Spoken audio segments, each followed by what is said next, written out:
Hey everybody, Amy White from Worthy Written Words. Today we're in the Old Testament and we're going to be in Genesis chapter 7, and we're also going to be in the next page as well, but we're going to start with chapter 7. And the first thing that we're going to do is we're going to put a piece of scrap paper behind the page that we are using so that we don't get ink anywhere else that we don't want it to go. And you'll see that it bends down a lot since it's such a thick book.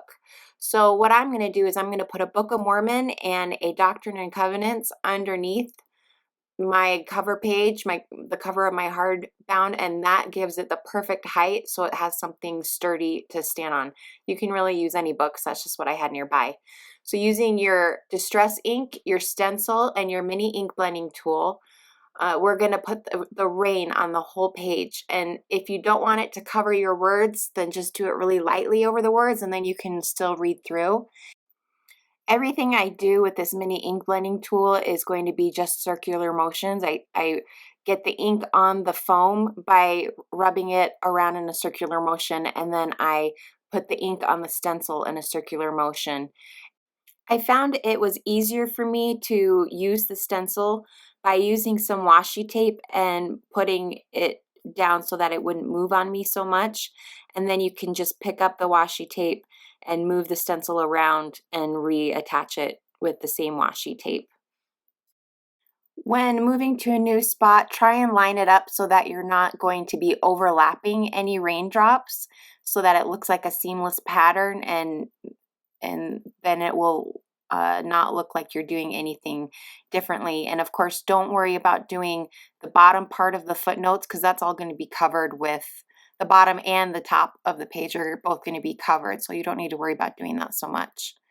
And then if you have some raindrops that you want to touch up, I did so by just finding the pattern on the stencil afterwards and going back over it with another coat of ink.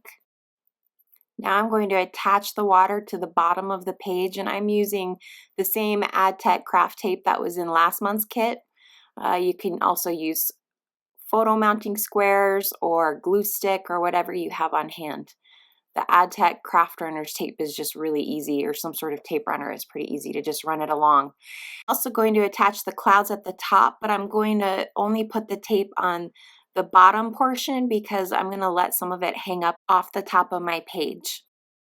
Then I'm going to attach the lightning bolt and then the word strip to the bottom using the same materials, and I'm going to put the lightning bolt underneath the clouds.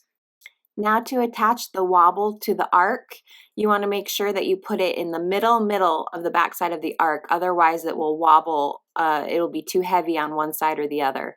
So you take off the adhesive on one side, attach it to the middle of the arc, and then you take off the adhesive on the bottom side of the wobble. And then you put it down where you want it on the page and push real hard to attach it, just like a sticker, but then it'll pop up like a spring. Now we're going to flip over to the page right after the one we've been working on to do the rainbow. This is Genesis chapter 8, and it's also page 12 if you're using a Deseret Old Testament hardcover, like the green one like I am.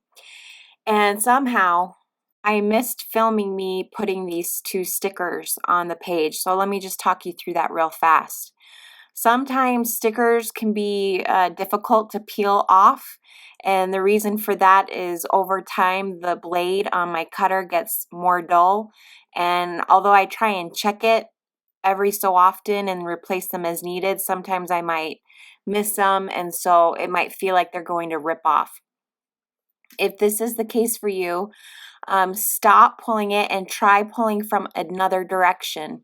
So if you're pulling from the top and it doesn't seem to want to come off, then try pulling from the bottom. And sometimes you just have to get a good side and then it will prevent it from ripping. If it does rip and you're having problems with them, please reach out to me and let me know, because I always want you to have high quality stickers, and this is just a problem with it being a one-man show over here and me trying to cut out so many stickers in such a short amount of time. So all I did was attach these stickers, and I made sure some of it came off the page on the bottom of the footnote so that it would be all the way to the bottom.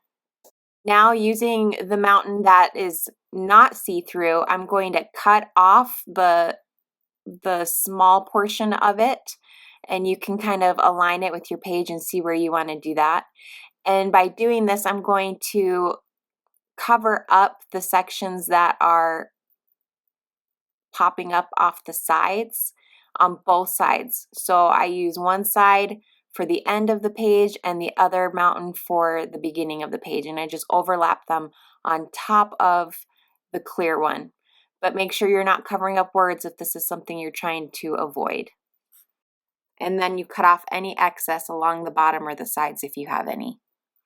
Then I chose to put the quote sticker of the song lyrics on top of the mountains. You could also choose to put them on the top of the page by the sun. It's really a personal preference, but I didn't want it to get in the way of the dove, so I stuck it along the bottom, and I feel like it helped tie those mountains together too, and I did it in the middle of the page. Next, taking the fabric and the yarn in one all lumped together, I wrap them around the top of the chunky paper clip, almost like a headband, and then I take them all together and push them through the top of the band and then pull up, and then you can tighten it and make it look more like how you want it. And this is how I created that chunky fabric clip at the top of my page.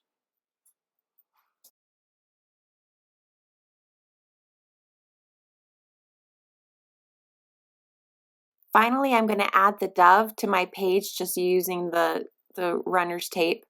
And after I attach it, I'm going to draw a little wreath, a little olive branch. And so going through my Jelly Roll pens, I find a green and a brown.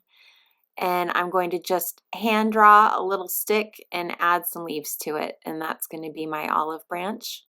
And then we're done. Thanks for watching, and make sure you subscribe, and we'll see you next time. Bye.